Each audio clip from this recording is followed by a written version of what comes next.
Señor, queremos bendecir tu nombre, queremos gozarnos contigo, sabiendo que tú estás presente aquí en medio nuestro y nosotros queremos gozarnos en tu presencia. Sabemos, Señor, que en tu presencia hay delicias, sabemos que en tu presencia hay vida, sabemos que en tu presencia hay respuestas, Señor, para nuestras vidas. Queremos rogarte, Señor, conforme a la diversidad de personas que están en este lugar, que tú te manifiestes a nuestras vidas, de acuerdo a tu voluntad, bajo la guía de tu Espíritu Santo, guiándonos a toda verdad, a esa verdad liberadora que tú solamente nos entregas. Señor, gracias por este tiempo de oración y ahora, Señor, humildemente te rogamos que en este tiempo de comunicación de tu palabra, Señor, podamos hacerlo bajo tu dirección, que tú tomes, Señor, a este siervo inútil y lo utilices de acuerdo a tu voluntad. Gracias, Señor. Por favor, despeja todo pensamiento ajeno y permítanos concentrarnos en ti. Te lo pedimos en el nombre de nuestro Señor Jesucristo. Amén. Amén. Tomen asiento, por favor. Sean todos ustedes bienvenidos. Hemos tenido un hermoso tiempo de oración. Ustedes saben lo que voy a decir en este instante, por lo que voy a preguntar. Algunos de ustedes sabrán, ¿verdad? Pero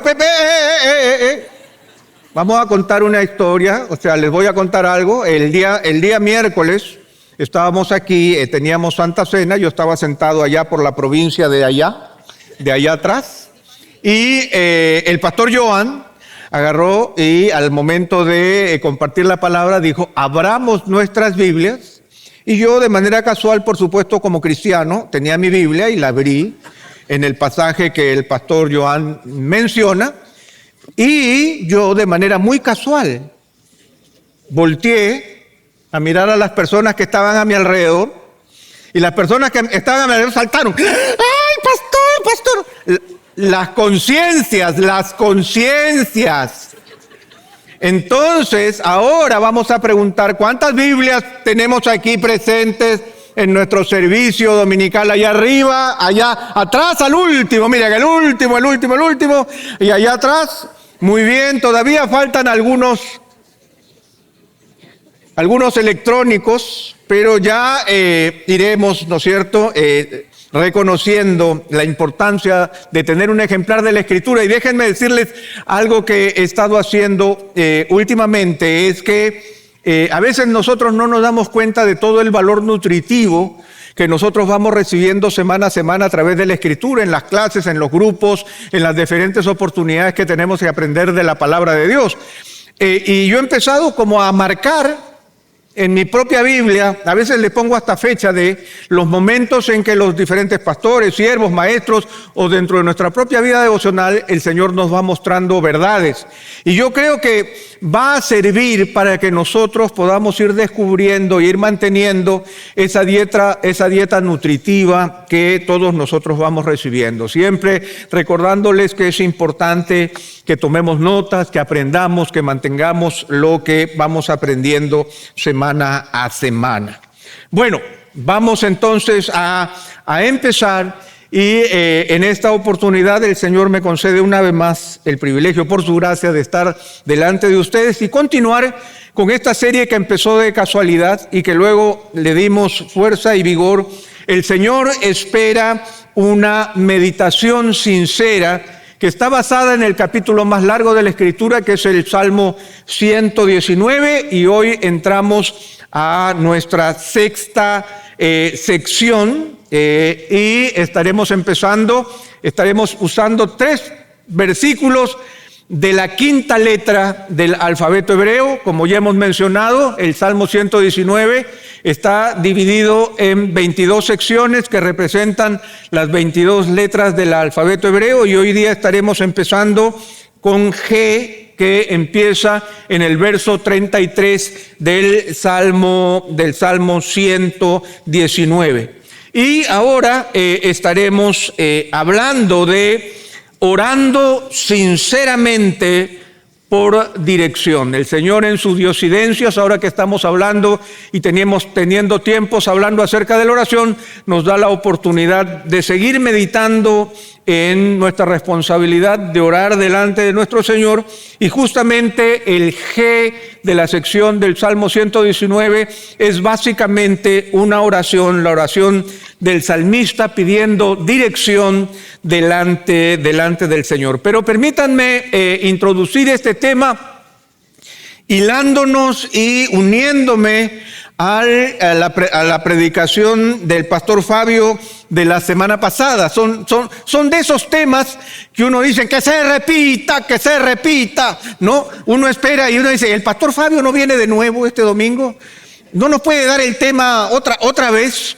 Porque realmente fue un tema que cautivó nuestro corazón, la oración extraordinaria de un hombre ordinario, y nos estuvo enseñando sobre la vida del profeta Elías y su fidelidad y confianza en Dios durante momentos tumultuosos.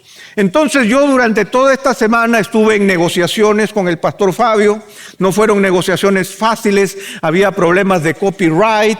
Él me decía, no, mira, ese es mi tema, no te vas a meter con mi tema. Yo le pedí, por favor, déjame subirme a tu tema para que yo también me gane algunos amén. Bueno, negociaciones van, negociaciones vienen, hasta que él me permitió poder usar algunas de sus frases. Y en uno de sus momentos de la reflexión, él nos dijo, Elías era un hombre como tú y como yo, pero hay algo que él ha repetido, un patrón que hemos visto. Elías era un hombre que vivía en la presencia de Dios. Elías era un hombre que hacía lo que Dios le decía, que se movía solo cuando Dios le decía que se moviera, hablaba solo cuando Dios le dijera que hablara, hablaba lo que el Señor le mostraba que debía hablar. Y realmente este tema cautivó mi corazón por la excelencia de la reflexión del pastor Fabio, pero también porque Elías, desde que yo era muy jovencito, impactó de una manera muy profunda mi imaginación espiritual. Porque realmente este hombre que se planta delante de este rey pagano, el rey Acab, y hace una declaración tan contundente y tan extraordinaria, no habrá lluvia ni rocío, sino por mi palabra, realmente cautivó mi corazón juvenil y me hablaba de la responsabilidad y de la valentía que nosotros debemos tener como cristianos. Sin embargo, más allá de eso, como el pastor Fabio lo ha mencionado, no se trata solamente de la valentía de Elías, sino del Dios que sostenía a Elías, del Dios en quien Elías creía. Su visión de Dios no era una visión insignificante, era una visión cercana y una visión grandiosa. Por eso es que el pastor Fabio también dijo la semana pasada, a veces nuestras oraciones son ordinarias porque nuestra visión de Dios es pequeña. Elías entendía que tú y yo necesitamos recordar que cuando uno conoce al Dios vivo, uno aprende a orar por cosas que solo el Dios vivo puede hacer. Maravilloso, ¿verdad? Bueno, miren, la semana pasada cuando el pastor Fabio dijo esta misma frase, ¡guau! Amén, lágrimas, y conmigo no funcionó. ¿Será que se trata del pastor Fabio? O sea, el tono del pastor Fabio, la altura del pastor Fabio. Pero lo que nosotros queremos resaltar es realmente la visión de un Dios grande, un Dios que nos sostiene. Y en Primera de Reyes, el capítulo 17, el verso 1, este ha sido uno de los pasajes que me ha acompañado por toda mi vida, no solamente como lo mencioné con respecto a esta frase extraordinaria de Elías, sino con respecto al Dios que lo sostiene. Y Primera de Reyes 17:1 dice, vive el Señor, Dios de Israel, delante de quien estoy, que ciertamente no habrá rocío ni lluvia en estos años, sino por la palabra de mi boca. Y a veces nosotros no necesitamos un gran volumen de teología. Elías demuestra con esta pequeña frase, con estas pocas palabras, él reconoce quién es su Dios. Y hay una declaración extraordinaria, tanto teológica como de fe, que convierten esta declaración en extraordinaria. Aunque yo voy a estar tocando otro tema, yo consideré que era primordial que nosotros recordemos al Dios a quien nosotros vamos en oración, recordando estas palabras magníficas de Elías. Y lo primero que Elías reconoce es que Dios está vivo. Dios está vivo. Acab había desechado al Dios de Israel, pero eso no significaba que Dios estaba muerto. Nuestro Dios está vivo. Y como dice el viejo cántico cristiano, porque Él vive, espero el mañana. Porque Él vive, ya no hay temor, porque yo sé que el futuro es suyo. Nosotros recordamos y tenemos que tener presente que estamos delante de un Dios que está vivo. Y como decía el apóstol Pablo, porque en Él vivimos, nos movemos y existimos. Esa es su gran declaración en el libro de los Hechos. Pero también el apóstol Pablo en Romanos el capítulo 14 dice, porque ninguno de nosotros vive para sí mismo y ninguno muere para sí mismo. Pues si vivimos, para el Señor vivimos, y si morimos, para el Señor morimos. Por tanto, ya sea que vivamos o que muramos, somos del Señor. Entonces, nuestra primera gran seguridad, cuando nosotros nos acercamos delante de Dios, no nos acercamos a una figura, no nos acercamos a una imagen del pasado, nos acercamos a un Dios que está vivo. En segundo lugar, Elías dice que Dios es el Señor, que Dios es Jehová. En segundo lugar, lo que nosotros debemos comprender al momento de orar es que nosotros no tenemos un Dios genérico. No es solamente Dios. Nosotros tenemos a un Dios que se ha revelado a sí mismo. Un Dios que ha dicho, yo soy el que soy. Un Dios que se ha encargado de dar cuenta de su carácter, de sus planes, de sus propósitos y de la manifestación de su voluntad. De tal manera que hablamos de un Dios personal, pero un Dios revelado. No es solamente Dios, es el Dios de las Escrituras, es el Dios que se ha dado a conocer, es el Dios del pueblo de Israel, es el Padre de nuestro Señor Jesucristo, es el Dios que ha dejado revelada su voluntad. Es Dios el mismo ayer, hoy y por los siglos, de tal manera que no podemos equivocarnos. Cuando nosotros nos acercamos en oración a ese Dios, sabemos quién es Él. Y esa es nuestra seguridad.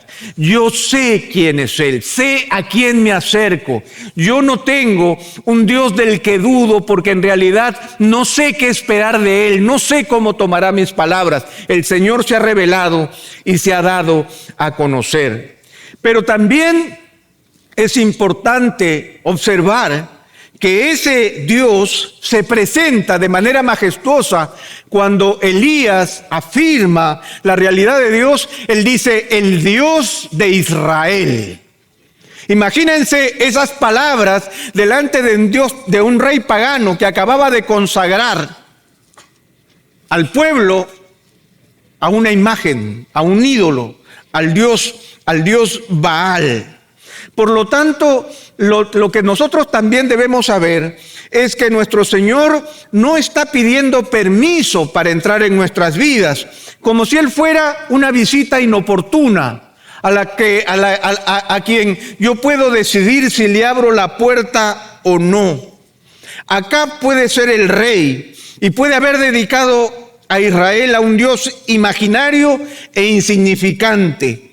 Pero como dice el salmista, nuestro Dios está en el cielo y Él hace lo que le place. Porque ese es el Dios nuestro, el Dios soberano, el dueño del cielo y de la tierra, aquel que sostiene el universo con las palabras de su poder. Ese es nuestro Dios. Acab era un personaje que aparecería y desaparecería de la historia en ignominia. Sin embargo, Acab había olvidado las palabras del rey David que había pronunciado alrededor de un siglo y medio antes que él, en el momento en que él recibió las ofrendas para la construcción del templo de Israel. Esto es lo que dijo el rey David en Primera de Crónicas, el capítulo 29. Bendito eres, oh Señor, Dios de Israel, nuestro Padre por los siglos de los siglos. Tuya es, oh Señor, la grandeza y el poder y la gloria y la victoria y la majestad. En verdad, todo lo que hay en los cielos y en la tierra, tuyo es el dominio, oh Señor, y te exaltas como soberano sobre todo, incluidos nosotros. De tal manera que nosotros estamos hablando y estamos siguiendo y estamos creyendo en un Dios que está vivo, en un Dios que tiene nombre y apellido, en un Dios que es soberano. Pero Elías acaba la frase diciendo, delante de quién estoy. El pastor Fabio dijo con claridad que Elías era un hombre ordinario. En Primera de Reyes 17:1 se nos dice que él era básicamente un morador de Galaad, o sea, una persona más dentro de esa población. En él no había nada especial, pero el especial era su propio Dios, porque él no era el emisario de un Dios lejano, sino que sabía, como lo sabemos nosotros también, que nosotros estamos gozando de la presencia de un Dios omnipresente. Y aunque nosotros estuviéramos en valle de sombra de muerte, no temeremos mal alguno. ¿Por qué?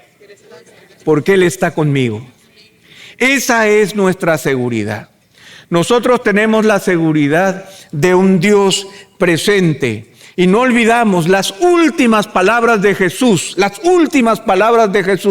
en el Evangelio de Mateo 28, capítulo 28, el verso 20. Jesucristo dijo, recuerden, yo estoy con ustedes todos los días hasta el fin del mundo. Yo estoy con ustedes.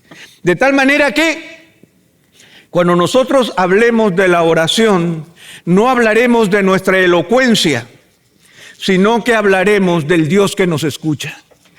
Un Dios vivo, un Dios que se ha revelado, un Dios que es soberano y un Dios que está presente, que me escucha en los susurros de mi corazón, que conoce mis pensamientos, que está atento a mi vida y a mis necesidades, porque nuestro Señor Jesucristo nos dijo que nuestro Señor sabe todo lo que nos hace falta. Un Dios que tiene en su mano nuestra propia vida, que nos depositó en el vientre de nuestra madre y conoce el día de nuestra partida. Ese es nuestro Dios.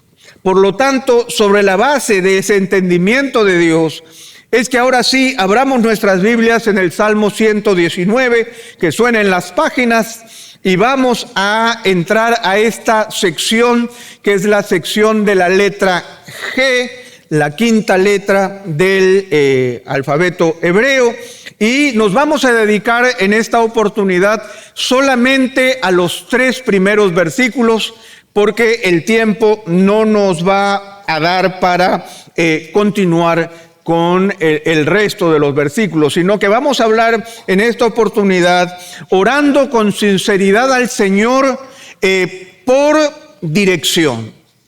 Vamos a ponernos en contexto y vamos a recordar lo último que nosotros vimos en la sección anterior, que es Dalet, la letra anterior. El salmista se había mostrado completamente vulnerable y se había presentado y nos ha contado, como dice en el verso 25, postrada está mi alma en el polvo, vivifícame conforme a tu palabra. Él reconoce la condición en la que se encontraba. Él estaba apegado a la tierra en una condición cuyas circunstancias particulares no podemos entender.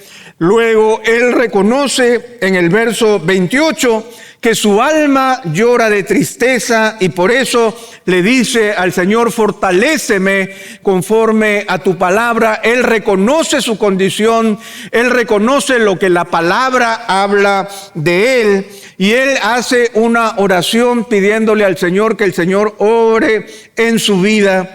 Y en el verso 32, que es el versículo previo a esta oración que tenemos a partir del verso 33, dice: por el camino de tus mandamientos correré, porque tú ensancharás mi corazón. Y esta es la gran declaración que el salmista hace: por el camino de tus mandamientos correré.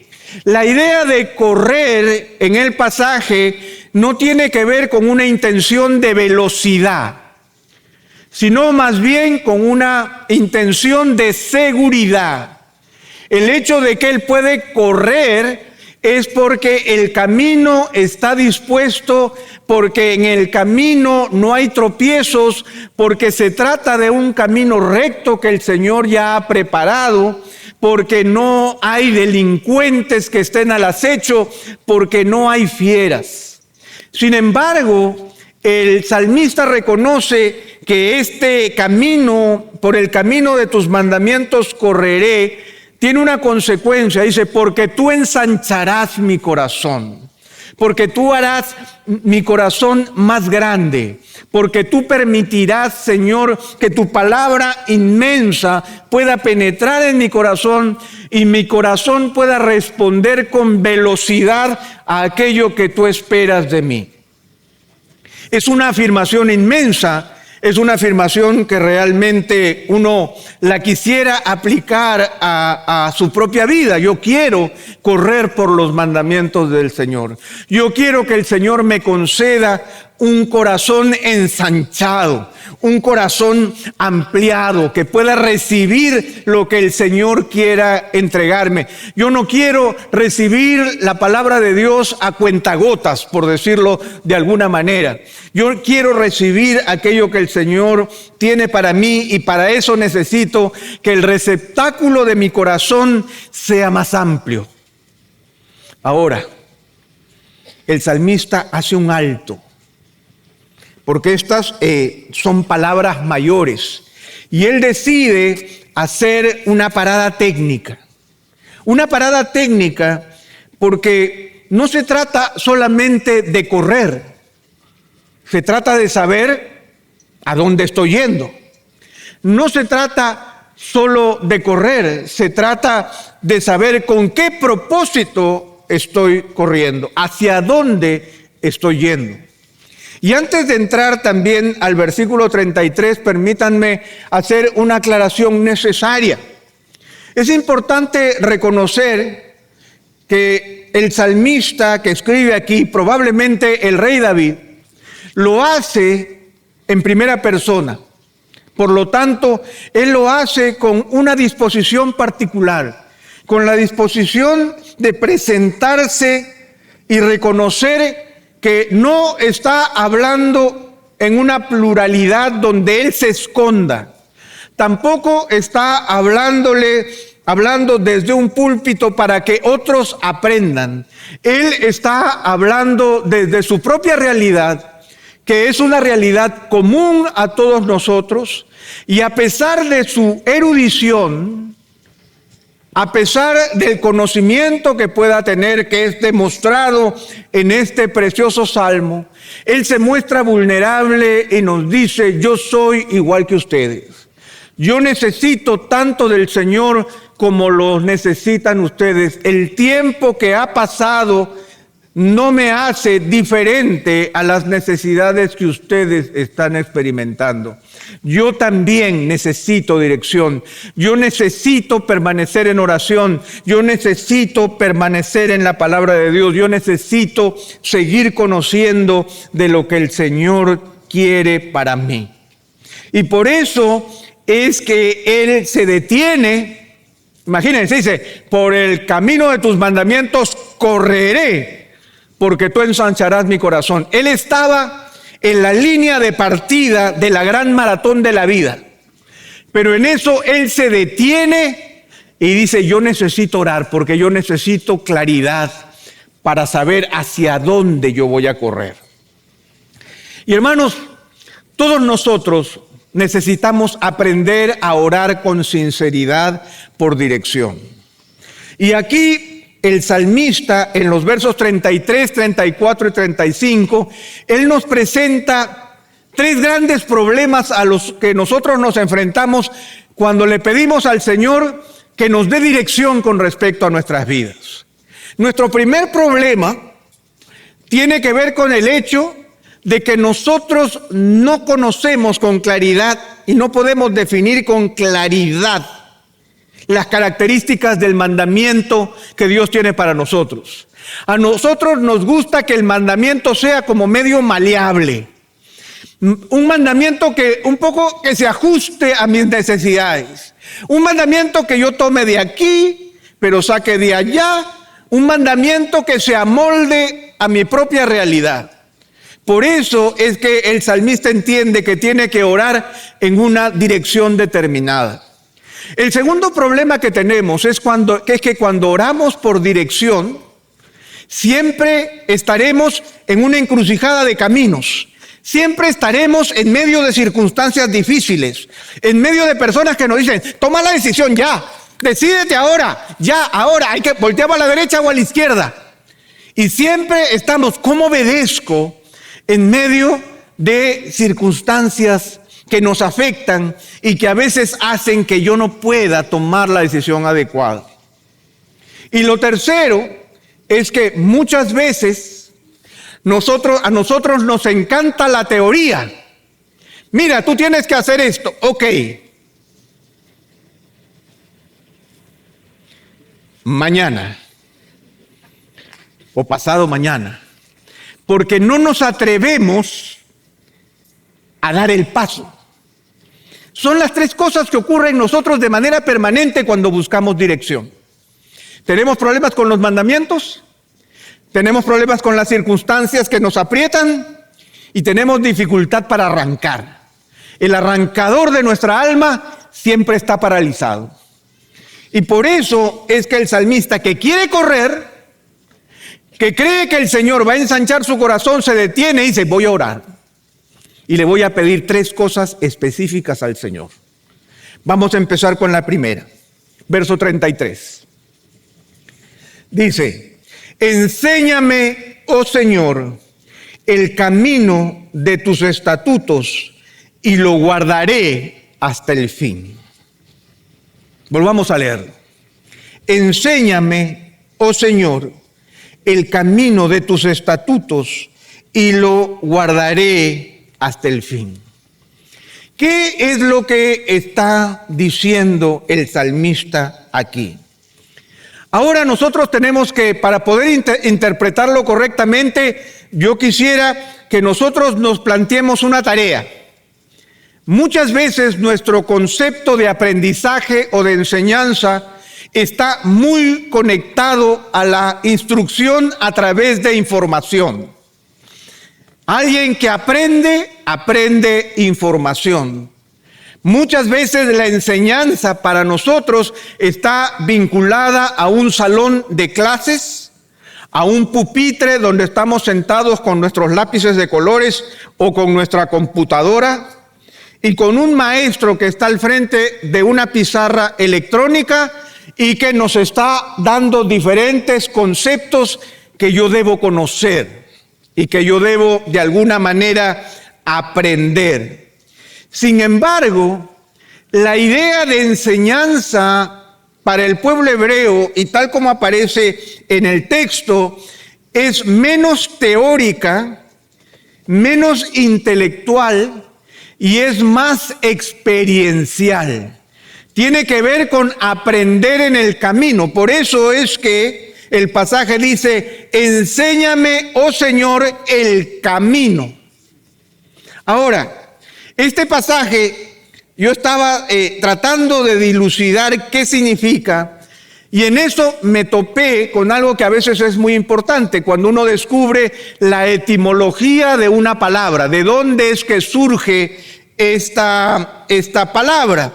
De tal manera que en el original hebreo, esta palabra enseñanza significa literalmente que fluya como el agua.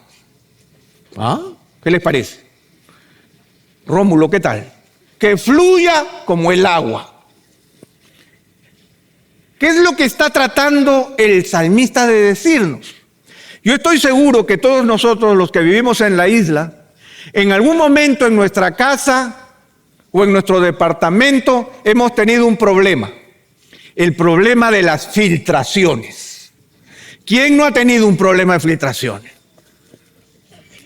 Todos nosotros en algún momento, ay, mira, y este cosita que se oscureció ¿de dónde fue?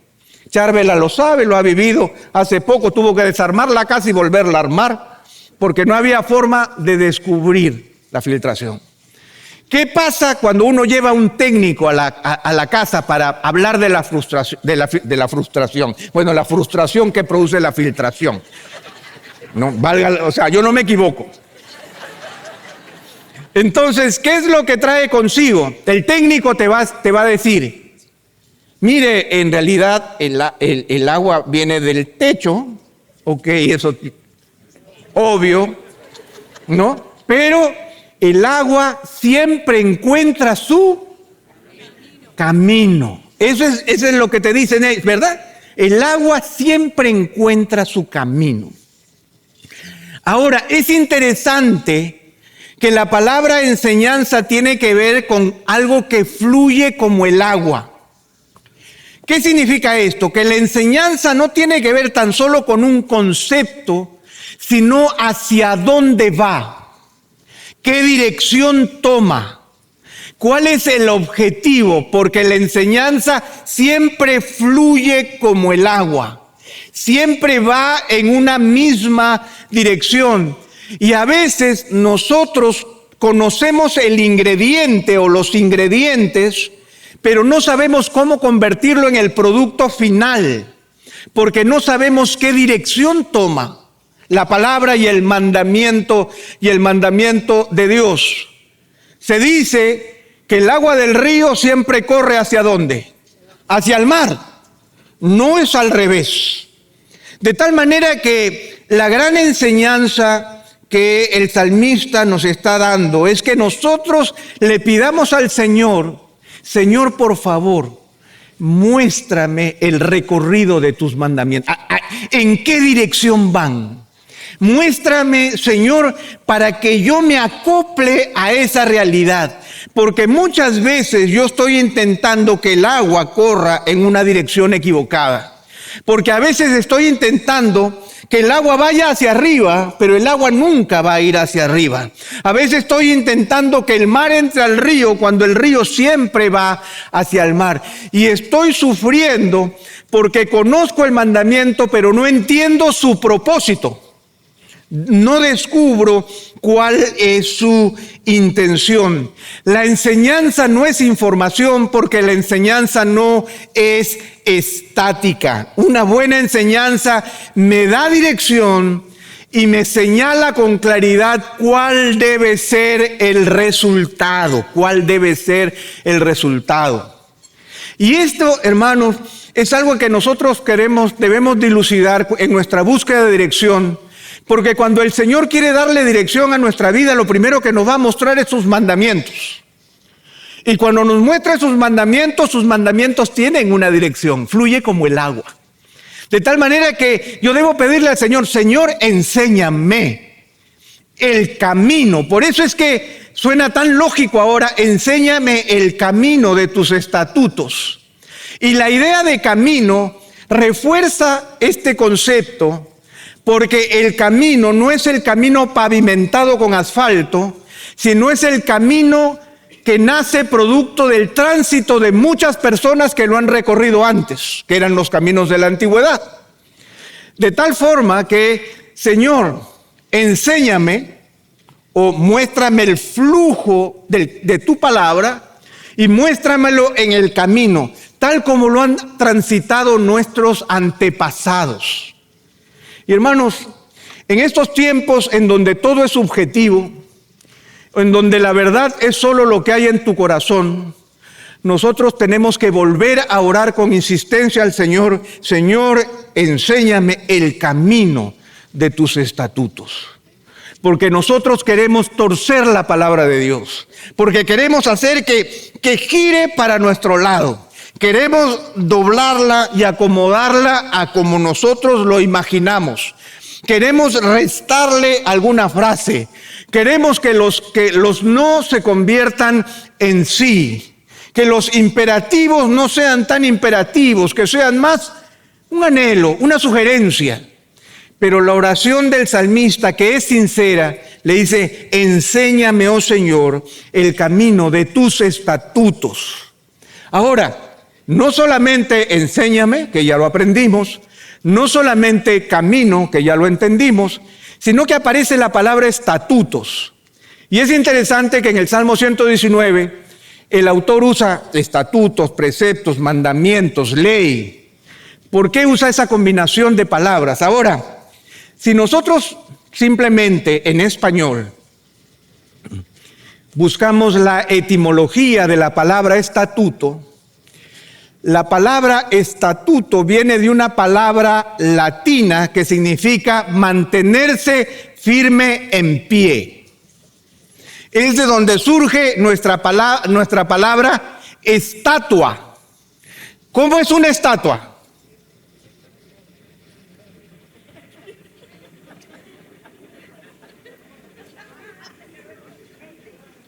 Esa es una estatua, ¿verdad? Una estatua tiene la rigidez de la posición en la que se encuentra, que es inamovible. Los estatutos de Dios son fijos e inamovibles. Por lo tanto, Señor, muéstrame el camino de tus estatutos. Es pedirle al Señor: por favor, Señor, yo quiero someterme a tu palabra. Muéstrame el fin de tu palabra, muéstrame lo inconmovible de tu palabra, enséñame, Señor, el curso de tu palabra, para que yo no me equivoque tratando de hacer que se ponga en una posición que no le pertenece y que no le corresponde. Ahí es donde radica la importancia de esta palabra. Jeremías, en el capítulo 6, él usa una frase muy similar cuando dice: así dice el Señor, párense en los caminos y miren, y pregunten por los senderos antiguos, cuál es el buen camino, y anden por él, y hallarán descanso para sus almas. ¿Por qué, hermano? Porque no estamos inventando la rueda, porque no tenemos que descubrir la pólvora, porque no tenemos que volver a descubrir el antibiótico, porque el Señor ha establecido su palabra con firmeza, y el cielo y la tierra pasarán, pero sus palabras no pasarán. Olvidemos la neurosis de estar pensando que yo quiero dominar a Dios y que Dios cambie para mí y que sea como yo quiero que sea. Es preferible que Dios sea el mismo, ayer, hoy y por los siglos, porque allí radica nuestra seguridad. Entonces, el gran problema, dice: busquen, pregunten por los senderos antiguos, cuál es el buen camino, y anden por él, y hallarán descanso para sus almas. Pero es interesante que el pasaje termina, miren, con esa frase que es tan peculiar: pero dijeron, no andaremos por él. Hermanos, por eso oramos, porque no nos gusta andar por el sendero que el Señor ya ha establecido. Esa es la razón de nuestra rebeldía, es el origen de nuestro pecado. El origen de mi pecado es no creerle a Dios. Por eso es que si buscamos dirección, lo primero que yo debo decirle al Señor: Señor, enséñame a creer en ti. Señor, enséñame a creerte a ti. Señor, enséñame a no decir, como dice Satanás, con que Dios te ha dicho. Enséñame, oh Señor, el camino de tus estatutos. Y miren qué bonito lo que dice al final del pasaje: y lo guardaré hasta el fin. O sea, él no está hablando de los estatutos, sino que lo se refiere al camino. O sea, yo seguiré ese camino y lo seguiré hasta llegar al objetivo. Ese es el deseo de mi corazón, que el Señor cumpla su propósito en mí. El que comenzó en nosotros la buena obra, la perfeccionará hasta el día de Jesucristo. Son pasajes que nos repetimos continuamente, pero que tienen una parte que nos corresponde a cada uno de nosotros. En segundo lugar, tenemos el verso 34, y el verso 34 dice: dame entendimiento para que guarde tu ley y la cumpla de todo corazón. Nuevamente nos topamos con un concepto que aparece, que a simple vista pareciera absolutamente intelectual y también hasta de cierto modo pasivo. Dame entendimiento. Ahora, nuevamente, nosotros tenemos que salir un poco de nuestra mentalidad occidental, que tiene su fundación en la filosofía y la lógica griega, en donde el entendimiento simplemente tiene que ver con las razones de la mente para entender conceptos, y pasar al entendimiento hebreo, donde dame entendimiento tiene que ver más que todo con aprender a distinguir. Que yo aprenda a discernir la verdad de la mentira, lo correcto de lo incorrecto, lo bueno de lo malo. Pero nuevamente, este entendimiento al que el salmista se refiere, no se refiere al entendimiento que se obtiene en un salón de clases o en la lectura de un libro, sino más bien en el rugir de la vida, en donde yo necesito tener entendimiento para poder caminar en el Señor en medio del fragor de la batalla de vivir todos los días siendo obediente al Señor. Porque en realidad la primera parte, enséñame, oh Señor, el camino de tus estatutos, es algo fijo.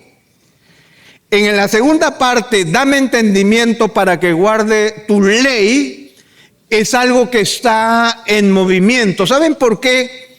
Porque muchas veces el mandamiento suele ser muy claro en su definición, pero bastante oscuro en su aplicación. ¿Saben cuál es el problema? El problema es que cuando lo hablamos de aquí en el púlpito suena tan claro. Fabio habla tan claro que yo sé, pero yo cruzo esa puerta y en mi vida bajo el sol ya no es tan fácil como Fabio lo decía, no. Mira, es que Fabio no sabe lo que me está pasando, es que Fabio no sabe mis circunstancias, Fabio nunca ha visto mi cuenta de banco, Fabio no conoce a mi esposa. Si conociera a mi esposa, las cosas serían distintas. Lo cierto es que esta segunda petición, dame entendimiento, es entender que nosotros no vivimos en un laboratorio. No vivimos en un laboratorio donde podemos hacer pruebas en un ambiente completamente sanitizado, donde no hay contaminación cruzada, con controles de humedad y de temperatura que nos permiten obtener los mejores resultados. En realidad, nosotros vivimos, y déjenme ponerles el siguiente ejemplo. Probablemente todos ustedes están al tanto del crucero que salió del sur de Argentina o del sur de Chile, y el problema del antivirus, lo que ha detenido la nave en medio de su paso, ¿verdad? Ahora, ¿cómo es la vida? Nuestra vida es más o menos así, es el fragor de la batalla en medio de lo que se va descubriendo. Uno de los primeros videos que surgieron, que probablemente ustedes lo han visto, en donde acusaban al capitán de no estar al tanto, de ocultar información a sus pasajeros, fue ese video en donde se ve al capitán anunciando la muerte de esta primera persona mayor, y donde él anuncia, bueno, de acuerdo a los anuncios que hemos recibido, el doctor nos ha dicho que esta persona ha muerto por causas, ¿cómo le llaman? Causas naturales. ¡Wow! La prensa salió, que cómo era posible que este hombre le mintiera a todos los pasajeros y a la tripulación. Hasta él permitió que la gente le diera el pésame a la esposa. Y la esposa murió con el mismo virus a los pocos días después, pudiendo haber generado una gran contaminación, etcétera, etcétera, etcétera, etcétera.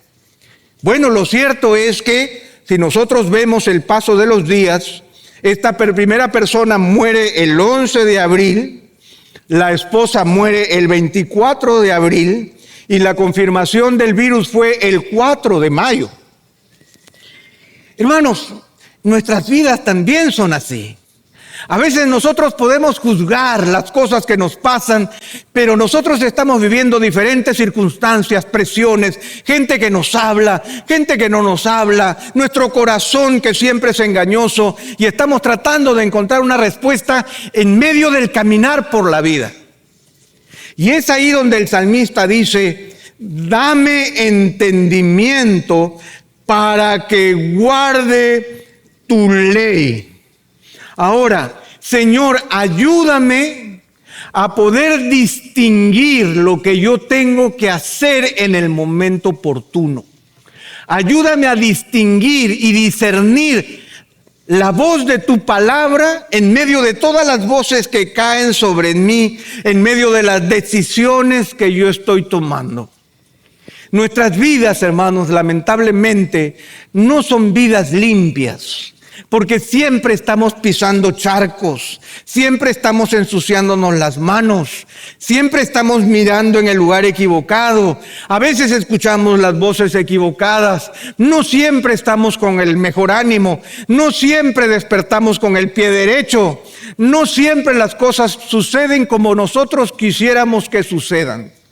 Por eso es que cuando buscamos dirección, tenemos que pedirle de corazón al Señor, Señor, dame entendimiento para que guarde tu ley.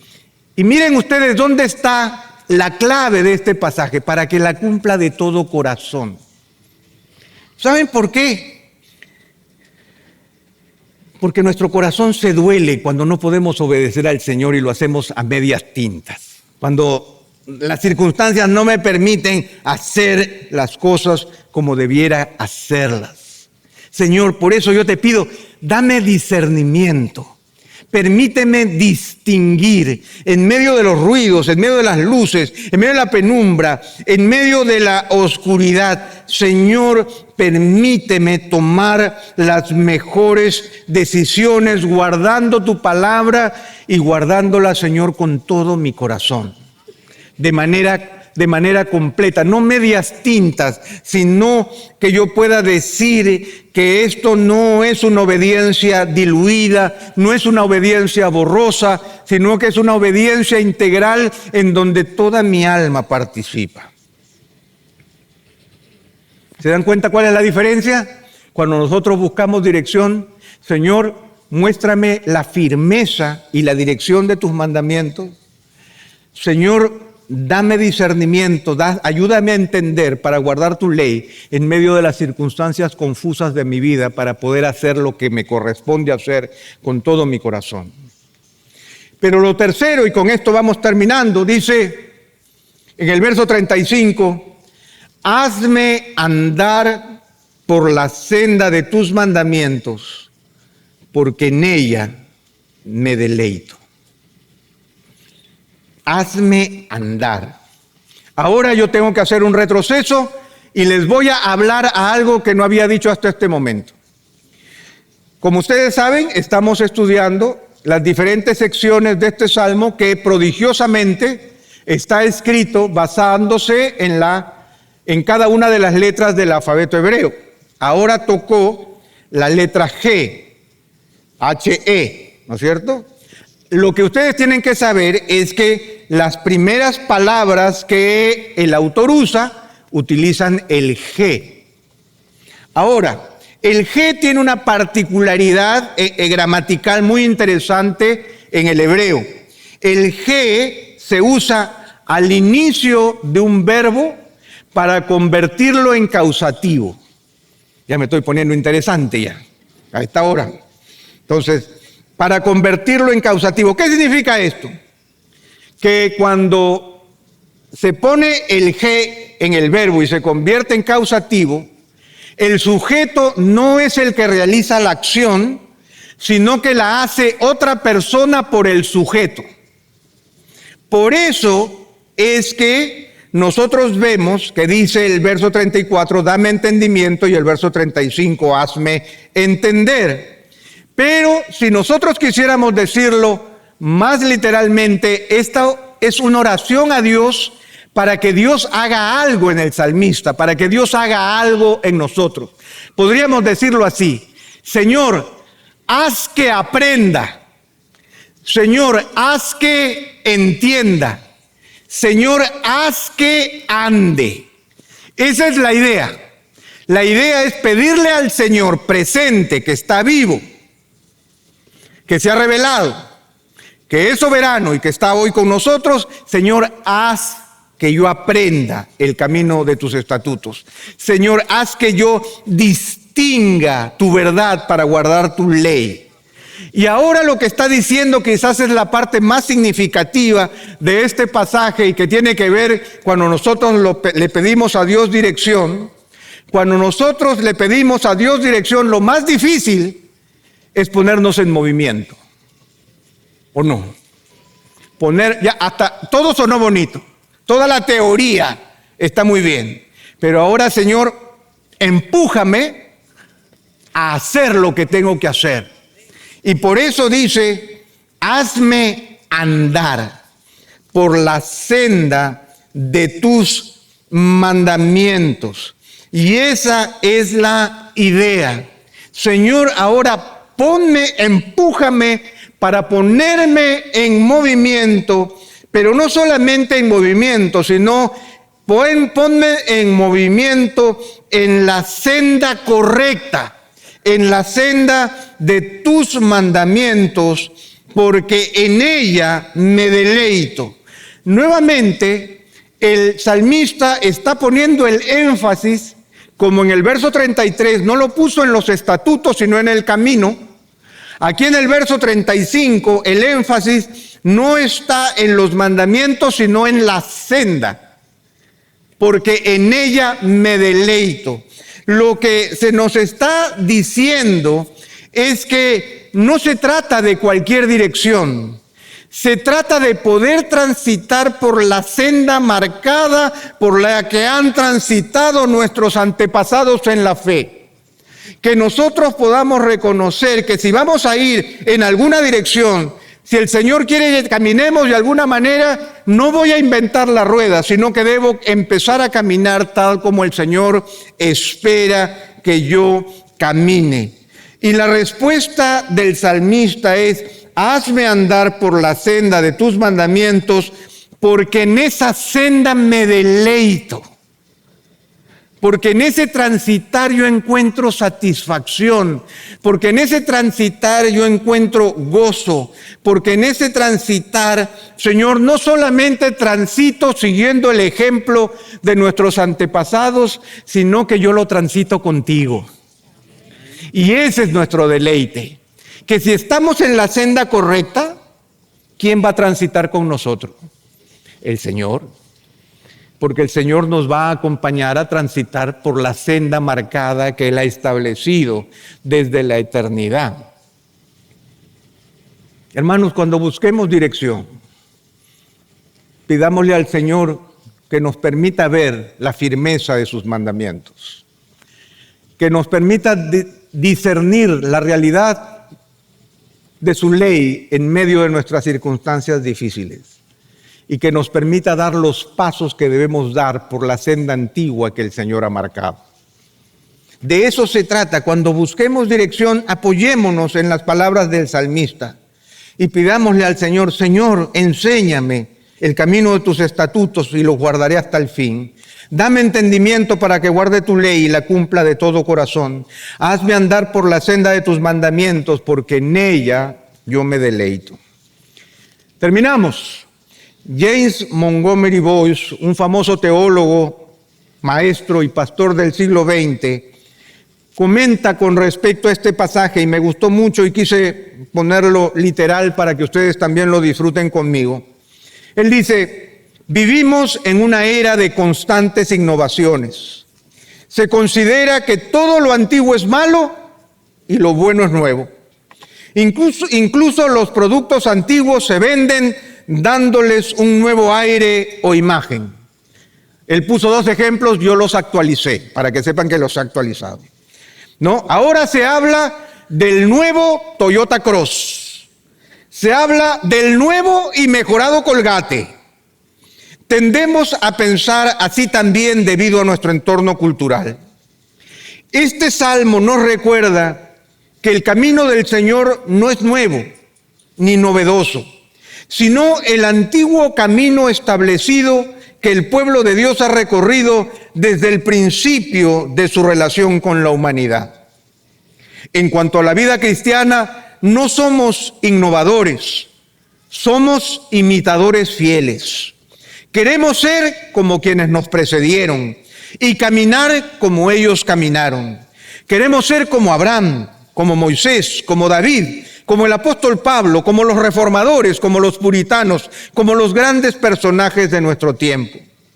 Pero también recordamos que este es un camino angosto y que pocos lo transitan.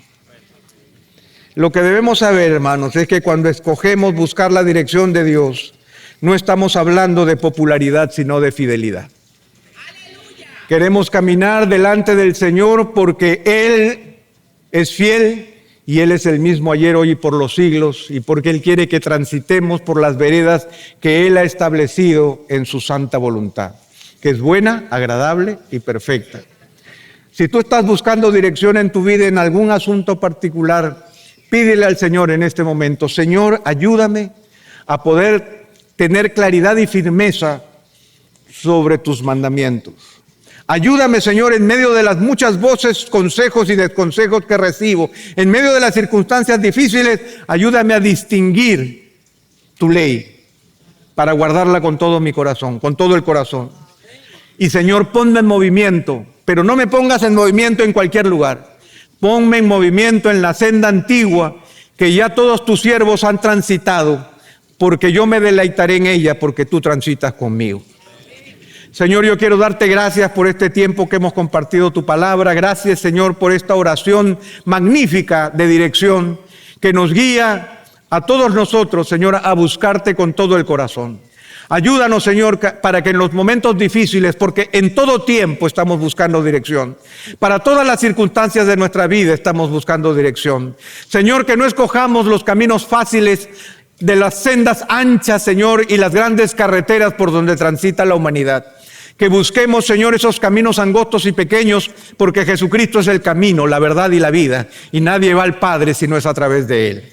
Señor, ayúdanos a serte fieles, ayúdanos a poder aprender de la fidelidad y la firmeza de tus mandamientos. Ayúdanos, Señor, a tener un claro discernimiento en medio de las circunstancias y empújanos a vivir la vida que tú esperas de nosotros para que la vivamos para gloria de tu nombre y bendición de muchos. Te lo pedimos en el nombre de Jesús. Amén. Dios les bendiga, hermanos.